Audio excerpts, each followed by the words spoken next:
अगर ये वीडियो आपने नहीं देखा तो कुछ नहीं देखा। इस वीडियो को देखो और समझो। 48 घंटे में रोज नाम तो बंद हो जाता है। पुलिस आपकी है, ये सारा देश आपका, सारा देश आपसे प्यार करता है। क्यों नफरत के बीज बो रहे हो आप? मैं अंत में इतना कहना चाहता हूं मेरे दोस्त नरेंद्र बाबू, प्रकृति सदैव हिंसा का फल दुख, दया का फल आनंद बरसाती रहती है। इसके खिलाफ मैं जानता हूं ये देश आपका कुछ नहीं बिगाड़ सकता, क्योंकि आपके पास 303 लोग, लेकिन उस कायनात की शक्ति को आप जानते हैं ना।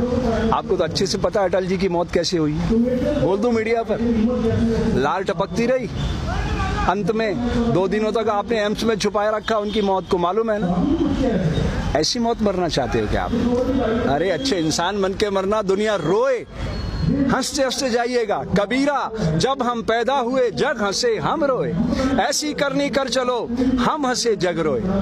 ऐसे मरोगे लाल टपकाते टपकाते, आपको अच्छा नहीं लगेगा।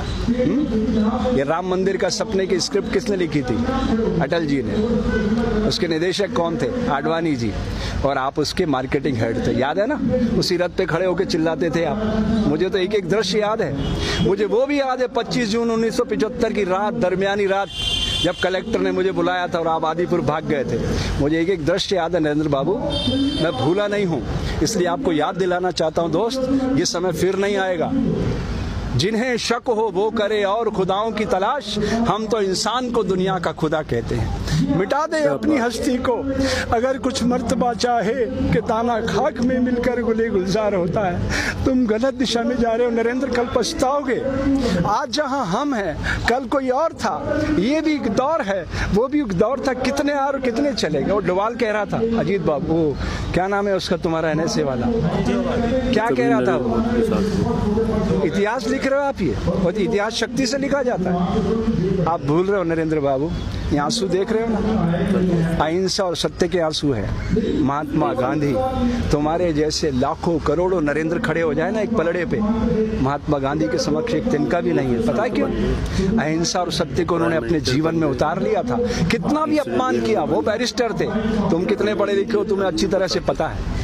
वो बैरिस्टर थे, सारे कपड़े उतार कर तन पे लंगोटी लगाई और निकल पड़े देश के लिए। आज अगर इस तरह दंगे हो रहे होते ना, तो मैदान में आ जाते और खड़े हो जाते सामने। वो एक शख्स था जो भारत में खड़ा होकर मुसलमानों की पैरवी कर सकता था और पाकिस्तान में खड़ा होकर हिंदुओं की पैरवी कर सकता, इसलिए महात्मा गांधी कहलाया। आप नहीं बन सकते इतिहास पुरुष, कूड़ेदान में फेंक दिए जाओ। इसलिए अपनी शक्ति को पहचानो दोस्त, आज नहीं तो कल। इस समय आपका इंतजार कर रहा है, अभी भी आत्मावलोकन का समय है। जय हिंद, जय। इसकी जनता